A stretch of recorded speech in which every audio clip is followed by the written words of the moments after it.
Hi everybody, I am Derrick Shore coming to you from beautiful New Braunfels. Thanks so much for joining us on this special edition of Houston Life. I'm standing right now in front of the beautiful historic Prince Solms Inn, and y'all, this is the first time I have ever been to this spot. I can't wait to take you inside. We have so much to do and see in and around New Braunfels today, but first let's start, of course, with this beautiful hotel. I want to introduce you to someone who has worked really hard to bring this place back to life.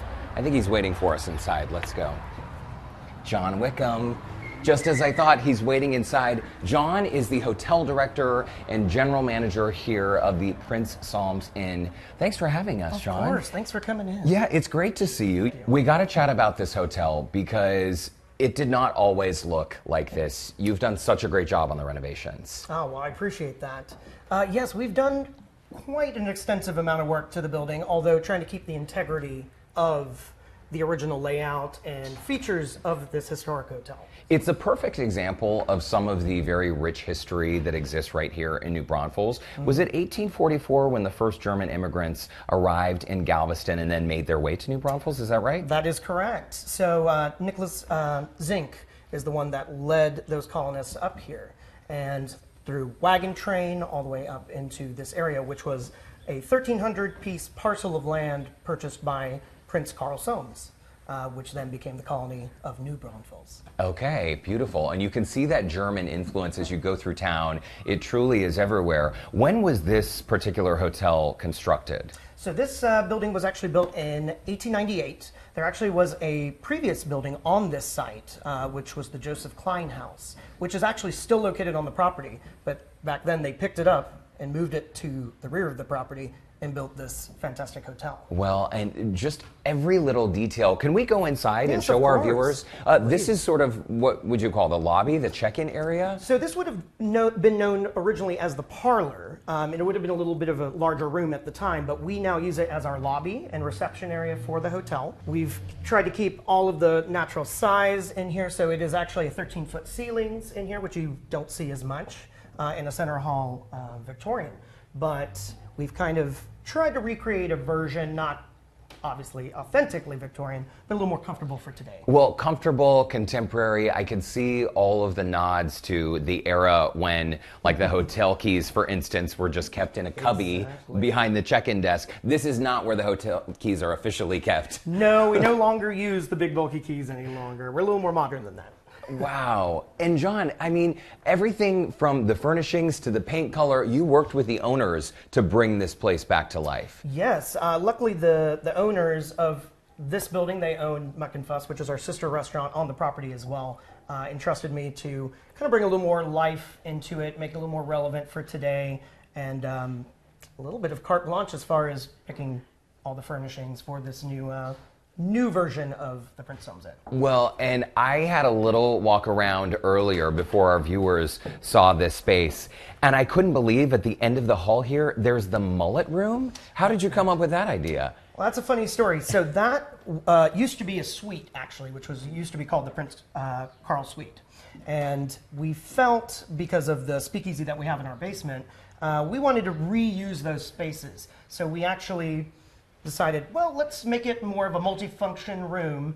And then the name came up from the owners and said, well, could you make that work? And I said, well, let me think about it. And we came up with our own version, and thus it's known as the mullet room. And you made it work. And there's some really great mullets on the walls there. David Bowie, John Stamos, even Dolly Parton. John, can we make our way upstairs? You had told me that because there are just 6 guest rooms here, a lot of folks like to rent out the entire place so they have privacy with their friends and family and can almost have like a giant house party. Is that right? That is correct. So 6 kind of individually curated rooms on the top floor of this building, and accommodating 12 guests. That's a very intimate party.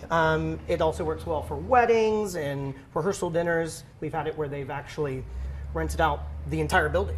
Oh my as well, gosh. so. And you made a very specific choice to ensure that each guest room is totally different. So I'm sure our viewers can see that like this room has sort of a lighter paint on the walls, yet the room next door has a deep, moody, darker feeling. It's the library officially, is that right? The library room? Yes, sir. So room number 7, the library room, definitely has kind of the old-fashioned style where we're painting everything one color, and it has got that deep saturated blue. And you know, when you're staying in a hotel, you want something that you don't normally get at home or even with a big commercial hotel. It's true. Why was it important for you to ensure that every single guest room was totally different? I really wanted to ensure anytime you came here, whatever room was available, you were going to have a great experience, and it's a little bit different. You kind of get to explore within the building and get to see all these different moods and styles. But they all come together. It came together beautifully. Before we let you go, John, I do want to direct our viewers' attention up to this skylight. So can you explain the history of this skylight? Because I've seen a lot of skylights. I've never seen one quite like this. Yes, so this is very special. So you don't see this as often anymore. They fell out of fashion, but being that we live in Texas, we all know it gets a little hot in the summer, and it definitely still did in 1890.